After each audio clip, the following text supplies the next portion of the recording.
Hey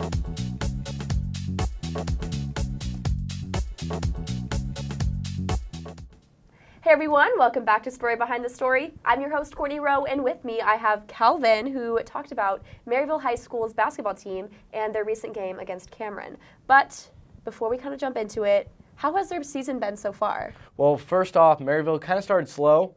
They had to get some players in some rotations, get a feel for the game. But as of late, they've been actually doing really good. They broke 500 this weekend, so they were 9-9, or 9-8 actually. And then with the game over Cameron, they became 10-8. So over 500. Coach is really happy with that, and Maryville is taking some right steps. Oh, for sure. That sounds really good. Tell us a little bit more about how the games went. So against Savannah, the first half was really close. Savannah actually had a lead at the end of the first quarter. And so Maryville was kind of sweating a little bit, getting a little scared. But they really pulled away in the second half.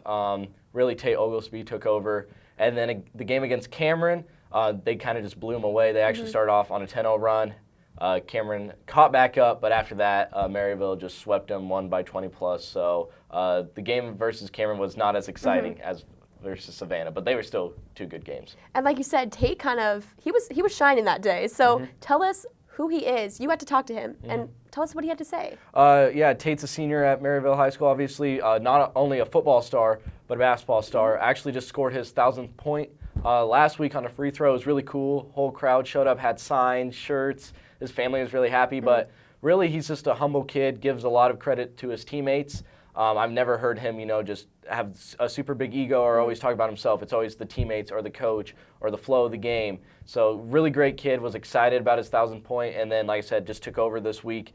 And it's because he puts in the practice, he puts in the time, he puts in the rest, everything. So he's just a great kid. It's awesome that he was able to kind of share that milestone with his teammates. Now, Coach Matt had a lot to say about him and just the games overall. So you had to talk to him as well. What else did he have to say? Well, about Tate, Matt said, he's a great kid, obviously, a big part of the program. Without him, they wouldn't be where they are now or what they used to be. And then about the games, he's been really happy with where Maryville has taken from where they were at the beginning of the year. Defense has really stepped up. Offense has really stepped up. They're really starting to move the ball better, find open shots. Shots are going down.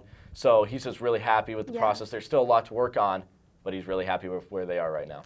Well, I can't wait to see how the rest of their season goes. Now, kind of closing things off, tell us what we should expect from you in regards to future stories. Well, mostly just Maryville stories, Maryville basketball. Hopefully they're going to do good, not only in their district, but hopefully in the overall state tournament. That way I can be able to travel with them and get some good stories and maybe even some features here in a little bit. So I can't wait to get some more coverage from you. Thank you so much for sitting down.